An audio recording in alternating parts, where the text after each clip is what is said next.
Welcome and thank you for joining us again at Kitchen Table Conversations about this very, very important topic called backpacks and boundaries. I'm your special guest today, Jacquez Edwards. I'm an assistant principal with Chicago Public Schools, and I have here with me my two guests. So let's kick it off really quickly.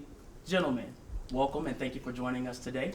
Thanks for having All right, I want you to tell me your name, the number of children you have, your career, and why do you think this topic is important? All right. I guess I'll go first. My name is Dr. Teran Crockett. I am an administrator with CPS, Chicago Public Schools. I have two daughters who are twins, 10-year-old, going on 50. And this topic is important just because of the name, backpacks and boundaries. I work in an environment every day where backpacks need to be filled, but boundaries need to be extended to as well. So I think it's an important topic. Thank you. For sure. Yeah, my name's Carl Chapman. I have three children. They are 7, 6, and brand spanking new. I got a 3-month-old. I am a engineer and also a railroad engineer and also a pastor. And backpacks and boundaries really, I think, will hit a spot because they're under discussed. Boundaries, especially, and the weight of some of the things that our kids carry in their backpacks needs to be addressed. So yeah.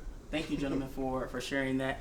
I just want to give a little bit about me. I am a father of 5. The ages are from 13 down to 9 months old. So I have a gamut of school-age children, and I do think this topic is extremely important for the simple fact that backpacks, both physical and figurative, literal and figurative, is super important. So yeah, let's get into the first question. So this is for both of you all. Dr. Crockett, you can answer first, and Carl, you can answer second. Number 1, to set healthy boundaries for our children, we must recognize where our own boundaries were crossed growing up. What is one standard, rule, or expectation from your own childhood education that you completely refuse to pass down to your own children? That's a great question. Mine would be a closed door. With my children and with the children that I serve, it's important that I have an open door policy with them. So whenever they need to express themselves, to vent, to want to relax, or just be able to just tell me about what's going on, that I have an open door policy and that I stop what I'm doing for them at all times. So with my daughters, if they are experiencing something, though I'm not a woman, right? But they know that I'm here to listen to them and I'm receptive. Same with the students that I serve. Just being able to break down those barriers and take that door away. Yeah. So when they need to express themselves or they need to just let me know what's going on, that door is always open for them, and I'll stop in a heartbeat. Thank you for sharing, Pastor Carl. That's excellent. I think my answer will go along with this path in regards to that open door. It's asking questions. I feel like growing up, asking questions will get you whooped up on, it'll get you scolded. You'll be a black sheep and a rebel and all kind of a host of other names that should not be mentioned. Just for asking questions. It was seen as a form of disrespect. Even you don't question God. When you should ask God because He'll answer you. He will. And children need to be able to ask questions because just because you tell them not to ask the question doesn't mean they don't still have it. It actually means that if you don't answer it, somebody else will. And most likely that source is not as wise or as helpful. Yeah, those are some really good answers. I would echo both of those things. Growing up, I don't ask you no questions. Didn't I say do what I said when I said do it? Exactly. But it's important to know that our children have that ability to come and ask questions, especially if there's lack of clarity and you don't know the source in which they'll get those answers from otherwise. Sure. Our second question. As Black fathers, we often carry our own lived experiences with school systems, and now we watch our children pack their bags every morning. When you look at your child's physical or metaphorical backpack, what is the invisible weight you are most intentional about helping them unpack when they walk through the front door at the end of the day? Pastor Carl, we can start with you. Man, okay, so that's another good one. I see you in your bag when you're coming up with these. So So what are we taking out of our kids' bags? So I actually have to look up a list of questions to ask, effective questions to ask my children, because if you ask them how was your day, and it's always good, Yeah. and like so many different things happen that's covered under the umbrella of good. Right. So I think one of the biggest things that I ask is what challenged you today? What made you feel happy? What made you feel sad? I really work on giving thought-provoking questions to my children on the level that they're at, to be able to challenge them and to get them to look inward, because a lot of the things that we face in life that are on the exterior, we have a resolve within ourselves of how we're going to handle it, and so many things are based off our past experiences that we just project in the future. So if we can kind of dive inwardly, and especially get my children to look inward, it'll solve a bunch of things in the future. Yeah. Dr. Crockett? With me, I typically want my kids, I ask my kids often from school, were they given an opportunity to be a kid? Mm-hmm. Oftentimes, even with our kids that I serve every day, they have so many responsibilities as 9 and 10-year-olds. You'll be amazed, Yeah. How many of our students make sure their younger siblings get ready in the morning, make sure that they eat in the morning, make sure that they walk them to school, walk them home. So I make sure to tap into that kid aspect, because they're only going to be kids for so long. Sure. So it's important that I stress that, especially with our black boys. I don't have boys, but I do know with black boys that after they reach 3rd grade, it's not cute anymore. No. So they're big boys and big girls. So I want to give the students that I serve an opportunity to be kids at all points, and then my kids too as well. So even though there's some discipline there with like academics first, and but I also ask them, did you have fun today? Mm-hmm. Did you go outside for recess? I know it was gonna rain, or it's cold outside, and mom was like, no, you gotta wear a jacket. I'm like, well, it's gonna be 70 degrees outside today. Let them go outside with a t-shirt on, they're not gonna catch cold. Things like that. I just want kids to be kids. Yeah. So thank you for sharing that, both of you. Those are some really good points. I'm not going to delve into my answer on that one, but I do agree with both of your answers. And I think the perspective that you offer as an administrator and perspective that you offer, though varying answers, both connect. Yeah. So I appreciate that. And so now our third question. As fathers, we naturally project certain personal and academic expectations, which is what you were alluding to earlier, onto our children, sometimes trying to give them the exact blueprints or opportunities we didn't have at their age. How do you intentionally step back to separate your own personal aspirations from who your child is, ensuring they are running their own race and building their own identity rather than carrying the weight of your unfulfilled goals? If you need a little moment to let that marinate, go for it. If not, jump right in. It doesn't matter who goes first this time. I'll jump in there. I think one of the first things that popped out to me when you asked that question is prayer, because it sometimes you have to ask, do I pursue or do I just leave it alone and let them have their experiences? I want the world for my children. I want the most, and I see a bunch of myself in them, and I think that's the most contentious part. We deal with we see ourselves and we're like, and they just don't necessarily quite have the whole puzzle put together yet. So I think having that prayer aspect, it'll be like, okay, so I'm not overwhelming them with correction, because if I'm overwhelming them with correction, it really hurts their stature. It can bring them down, especially with boys. So I'm more hands off and reserved, and I'll ask, like I said, those thought provoking questions and say, and if I feel like it just shot right over their heads, then okay, all right, Lord, give me wisdom on how to go about this, and then I find other gentlemen that kind of help me get the point across on, like, okay, how much of this is too much?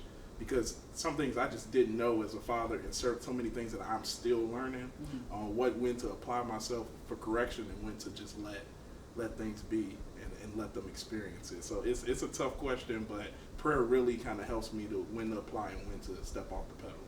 Nice. So with me, I'm a little bit hands-on with my kids, only because my father was hands-off. He was a hard-working man. He's a carpenter, grew up on the west side of Chicago. So we didn't have the easiest upbringing. but I want to make sure that my kids know that I'm always there for them. So even when it comes to like homework and things like that, now I'm there to support, and sometimes it's difficult because they're crying with my push because I know what being lazy will get you, or what will come out if you're laxed. And that push and that drive for that, often it may rub them the wrong way, but if they come back and they say, thanks for the help, and things like that. Even with their sports, I have one that's in gymnastics and one that's in ice skating. I'm at all the practices. I leave work, I plan on leaving work on Friday at 12 o'clock, so I can take one to an ice skating tryouts, things like that. But I also give them feedback, and I give their coaches feedback too as well. Like, hey, we don't do cookies and ice cream, because this is a lot of money that we're invested in this. Yeah. So they need the same pushback too as well. So I'm a little bit more hands-on, and my father appreciates that. I appreciate that. Thank you, gentlemen. Yeah, as a father, sometimes I put myself in a situation like, man, I don't want my kids to do that. This is not what I want for my children. But also the aspect of, man, they are kids. They need to have a childhood. How am I being intentional, excuse me, about really ensuring that my babies stay babies for as long as they can? So one of the things my parents used to say all the time is, stay a child for as long as you can, because when you become an adult, ain't no turning back. And so just to be able to curate those spaces for my kiddos on a regular basis, not only the kids in my own house, but the kids that I serve as well. So that's important to me. Our next question, because we understand how the system treats black children, right? It's easy to push our own kids to be academically bulletproof so no one can question them. Woo! But when does our desire to protect them through high achievement turn into a prison of perfection?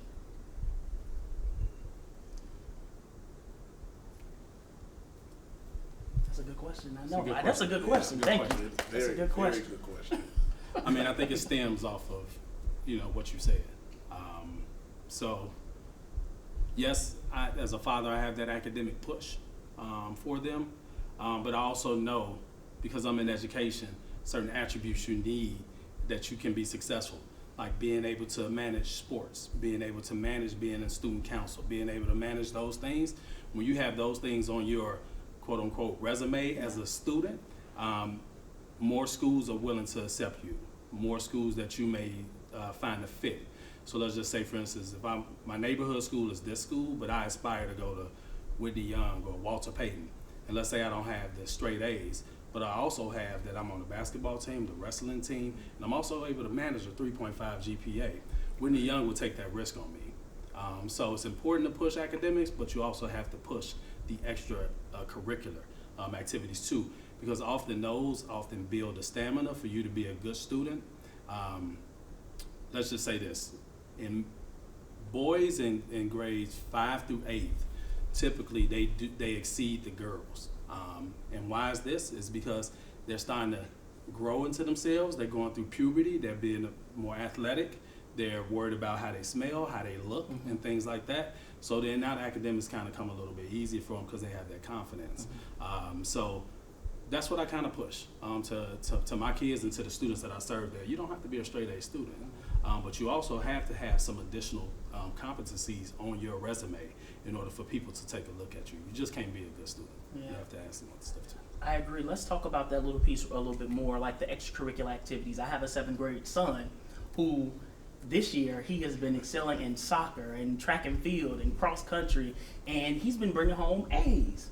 And also talking about taking care of his smell and what he looks like and how he presents himself. And so I think that's really key. Pascal, could you talk a little bit about the extracurricular aspects? I think it's so necessary, and I think one of those metrics are useful because it builds those character skills, those being a great teammate, those aspects of communication that's all enveloped inside sports.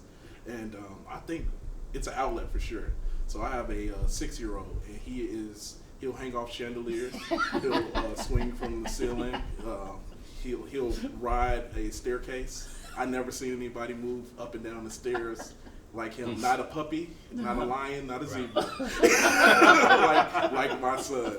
And he tells me all the time, he's like, I want to fight, or I want to go, I want to do this. So I was like, okay, wrestling it is. So that way, and the only, I say, you guys can have him, but you have to assure me he comes back tired. Like, that's just necessary. Because he loves to win, and he only has a sister.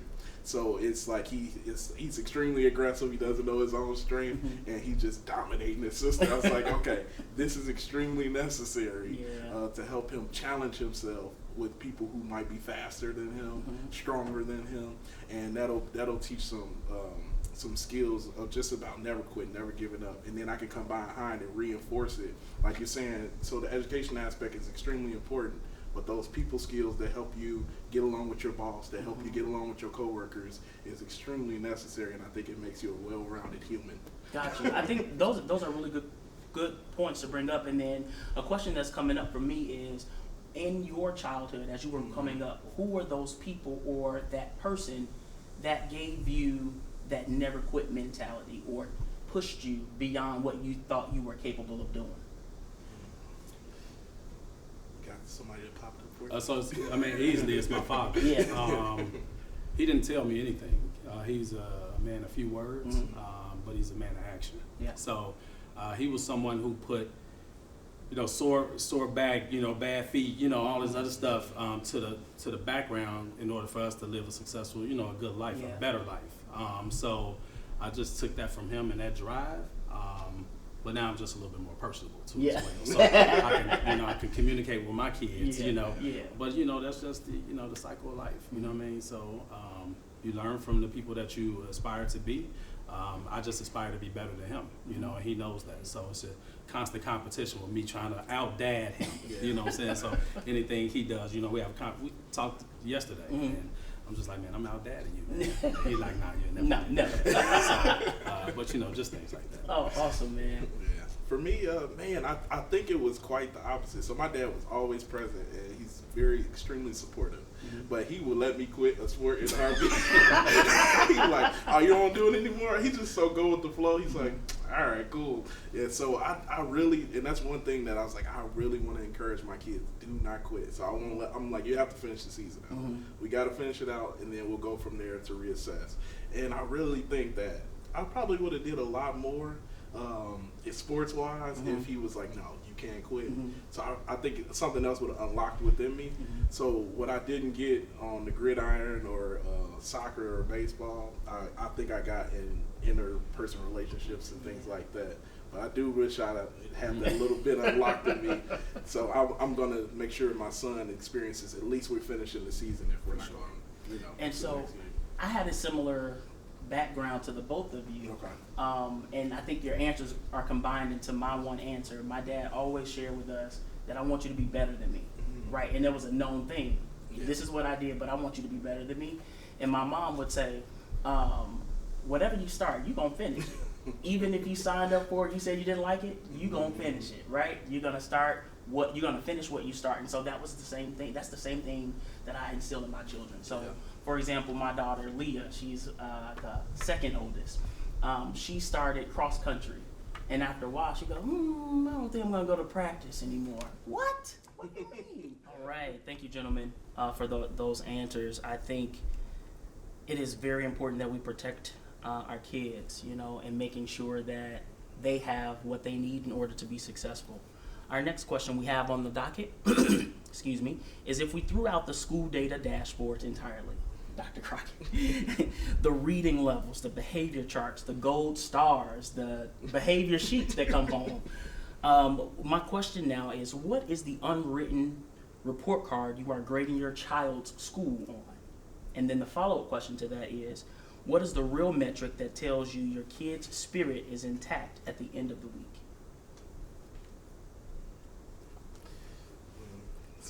So I want to make sure I understand the question. Sure. In regards to how I'm grading the school itself, in their experience at the school. Correct. And then how am I measuring their report card for, I guess, how their week went? Yes. Is what you're asking? Yes.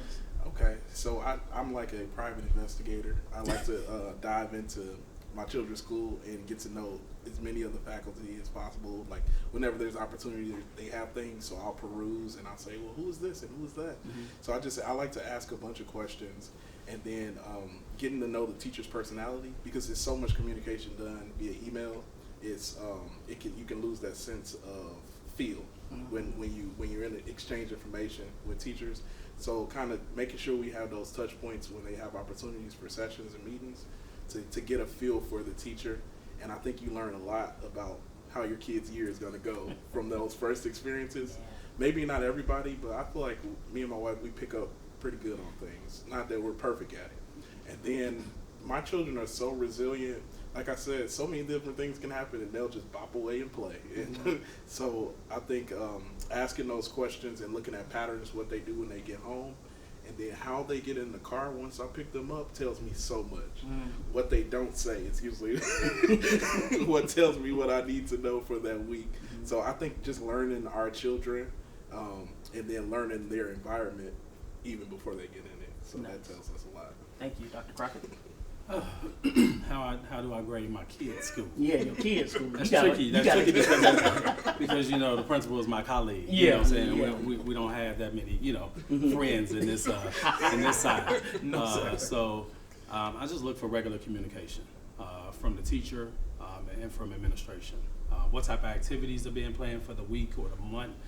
What opportunities are that allow parents to be a part of it? Like, this is the first year that I chaperone my kids on a field trip, and this is the last. Okay? I'll tell you that much. I heard 6, 7 so much on the bus, and all this scuba and just stuff like that. But that opportunity was provided for me. Okay. It wasn't like, oh yeah, you're the principal at another school, so no, we don't want you seeing our kids, but they welcomed it. Okay. But also, like you said, when your kids get in the car, how do they respond? If my kids go to sleep, I know they had a real good day at 10 years old when they go to sleep. The teacher, expects a lot from them. The teacher communicates a lot about what they're doing and what they're not doing. Are they talking too much in class? Are they playing? Things like that. Are they rushing through the test? And then I can have those conversations with our kids. So just mainly communication from all aspects of the school. I like that. Communication is key. And you can attribute communication to so many different facets, right? And one of the things you said, Carl, really stuck out to me is when you know yourself, you know your kid. My dad says that all the time. Know yourself, know your kid, right? So you'll see those things. And then even the way your kid walks, I can identify something is wrong with my baby or one of my babies by the way they're walking, right? You breathing different. You walking funny, right? Something is up. What's wrong with you, right? And so being able to be an intentional father is really important. So if you were not an intentional father, you probably wouldn't be able to gather that just from the way your kid walked in or just from how they got into the car. You wouldn't be able to get that. So intentional parenting is essential when it comes down to raising our children. So that's another topic for another day, guys. That's another topic for another day. All right, so our next question. Those of us leaving schools know how the machine operates behind closed doors. How do you balance being a supportive, cooperative public school advocate by day while maintaining a fierce boundary to ensure the institution doesn't mislabel, overlook, or underserve your own children? It's a real good question, man. I treat, I want the best for my kids and the kids that I serve. I'm fortunate to live where I live and be able to provide for my kids, but I expect the same out of our school too as well.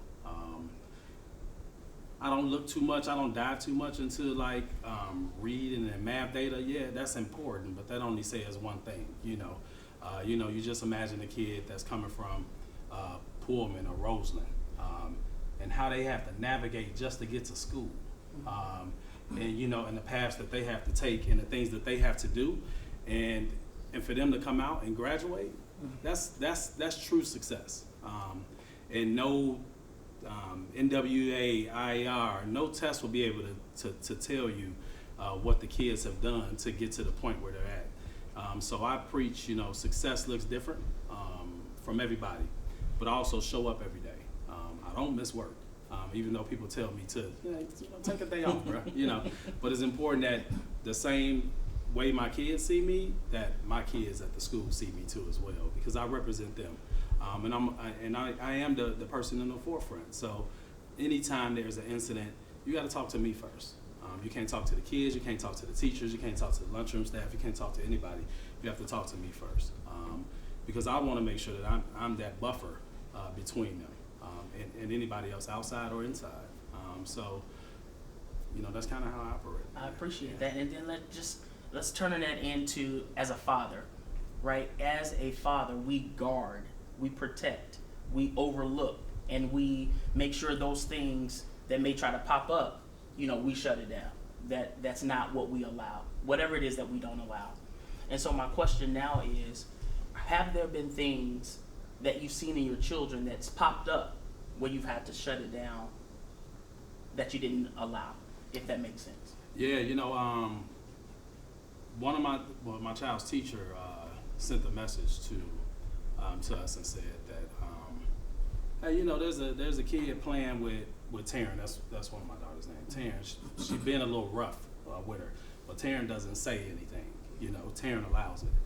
So when Taryn got in the car, I had a conversation with Taryn. I said, hey, there's such and such roughhouse a lot, and what do you say when that happens? I said, the first thing I led off with, are you afraid of this person? And she said, no. I said, so let me tell you about boundaries, right? Mm-hmm. And how real friends play with each other. Mm-hmm. And I also told her, you ain't no punk. So you don't let anybody wrap their arms around your neck. We don't do it here, so don't allow any of your friends do that as well. And if they do continue to do that, then those aren't your friends. Mm-hmm. So I stand firm on those type of interactions, mm-hmm. Because we don't just allow, and this was one of our alternative friends. This is our friends who don't look like us here. So I wanted to make sure that my child didn't have to, you don't have to let anybody be a friend mm-hmm. to you like that. You're going to have plenty of friends in your life. Matter of fact, I'll be your best friend before somebody put their hands in the next text I get. Exactly. Yeah. I appreciate that, Dr. Crocker, Pastor Carl. Yeah, so I think I had a similar incident with my daughter with the school call, and I said, okay, now I got to go beat up some kids. So I spoke to her because my daughter is really chill. She's a scholar, and she share what happened with my friend over there. So maybe about a year ago, so my kids were just getting into going to school. So we had a call, and they were like, well, it was an incident with another student and my daughter, and he had hit her in the face. And I said, come again. What happened? And I said, okay, we'll be on our way. So me and my wife, we mosey on up there to the school, and everybody was waiting. We had a principal and the assistant principal and the teacher. They were already ready, and we talked about what happened. And I talked about how I don't raise victims. Yeah, I don't raise victims, and I just so we expressed. They said, well, we can't tell you exactly what anything about the student. We're kind of disciplining their face. So because I said okay, and it takes tact. As a black man, it takes tact, because if I push too much, then I'll get trespassed from the school, and I won't be able to be a part of that experience of my child's school year. Mm-hmm. But yet, they need to understand that if something happens, there's a village coming behind our children. Mm-hmm. So it was just a matter of tiptoeing that line, which I let my wife speak a good amount, because just by her being there, she carries a piece. And she did some speaking, and then I followed up with what she was saying, and I spoke just to let them know that this won't happen again. If it does, we'll have serious problems, and we don't mind filing a police report on the 6-year-old. That's just, and that's not an issue for us whatsoever. So it was just navigating that, and then my daughter, I said, okay, so now you need boxing classes, and we'll go from there, and we need to defend yourself, and we need to have conversations of saying, did you ever seen me punch my friends in the face? You ever seen me get punched in the face or anything like that? I said, because that doesn't happen, and it shouldn't happen for you either. And so just kind of building her up to say, hey, so we went on, my daughter hit me continuously after that, just practicing. I said, you can hit me, come on. I said we have to build that. But I think justice was served because my son, who's a year younger, followed her up right back to the school. And it's quite the opposite. His experiences are different, but the school doesn't call. Well, thank you, gentlemen, for answering that question. And so now I just want to pivot just a little bit away from the backpacks and boundaries for our own children, but for us. And so as a child, what were some of the boundaries, or as a father, what are some of the boundaries that you hold for yourself so that you are being an example to your children? Share some of that. Man, I try and live my life with speaking truth to no matter who I'm speaking to, truth to power. Like, I refuse to lie, and I think that's one of the biggest things that I try and instill in my children. It's like, I can help you and I'll always help you, but if you lie, it's very hard to do so. So just be honest with yourself, be honest with the people around you, because that'll be easier if you're honest with yourself. And then try and live in truth, pure truth. And then you can't have, I always tell them, truth should never be void of grace, because just because it's the truth doesn't mean I have to tell you in a certain way that hurts your feelings.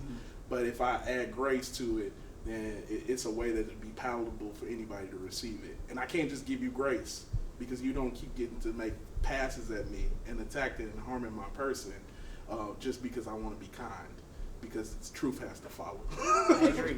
Thank you for sharing that, Dr. Crockett. I just try to embody and model sacrifice, and that goes with my kids and my family and work.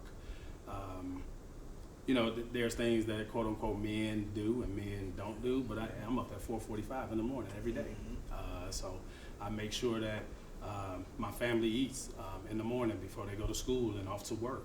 I make sure that I do the pickup and the drop-offs to practices and things like that. I make sure that the trash is taken out. I make sure that the dog is walked. I make sure all of this stuff, and those are the sacrifices that I want my kids to see, so that when they have something important in their life that they feel like is at the utmost, that they make those sacrifices without being asked. Like, you don't have to ask me to do that. I just get up and do that. I'm a mom. Whether I go to sleep at 3 or whether I go to sleep at 8, I'm up. As soon as that alarm rings, I'm up, because I have to make sure everybody is good before they leave the house. So that, it's just important that I embody sacrifice. My father sacrificed a lot, so I'm sacrificing as well. Thank you for sharing that. I wonder, even if I might ask, because since I got you a wealth of wisdom in regards to that sacrificial piece, how do you take that with the emotions of like, man, I have to do a lot of different things and wear a lot of different hats?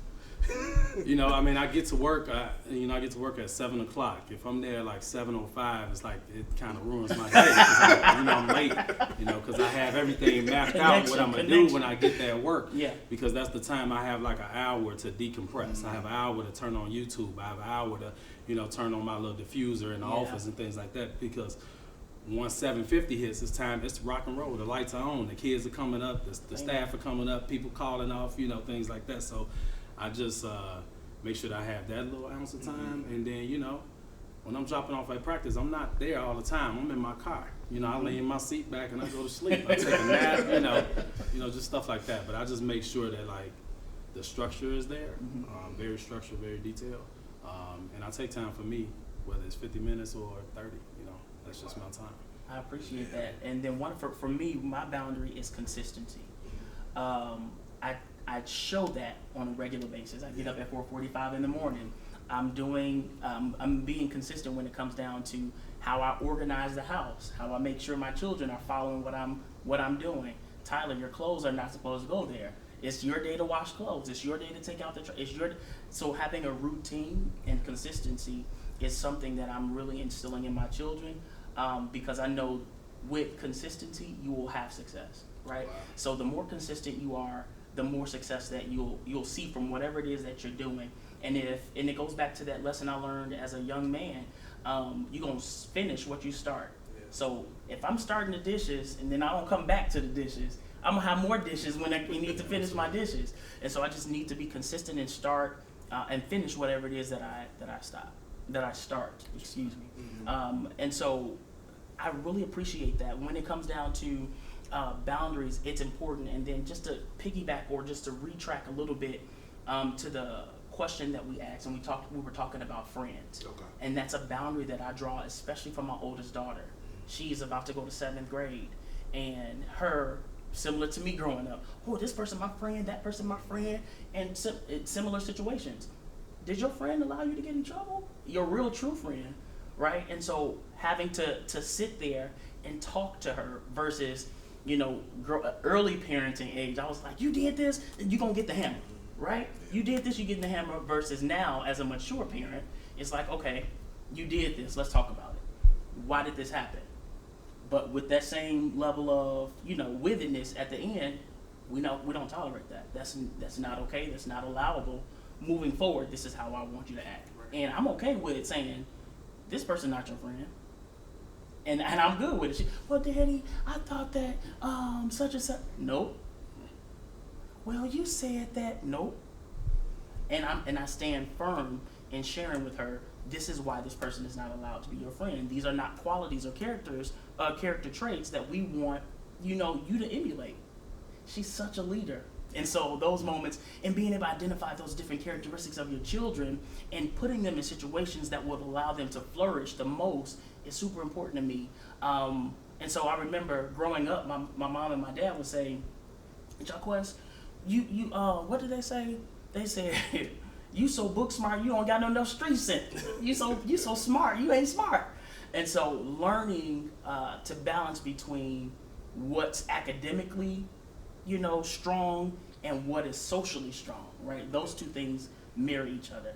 Do you guys have any experiences with something similar to that? Man, I feel like my school experience is different. You guys are the most academic and amazing people that I had the luxury of sharing a couch with. And I was running from school with like Jesse Owens speed to get away because I knew I didn't want to continue in education.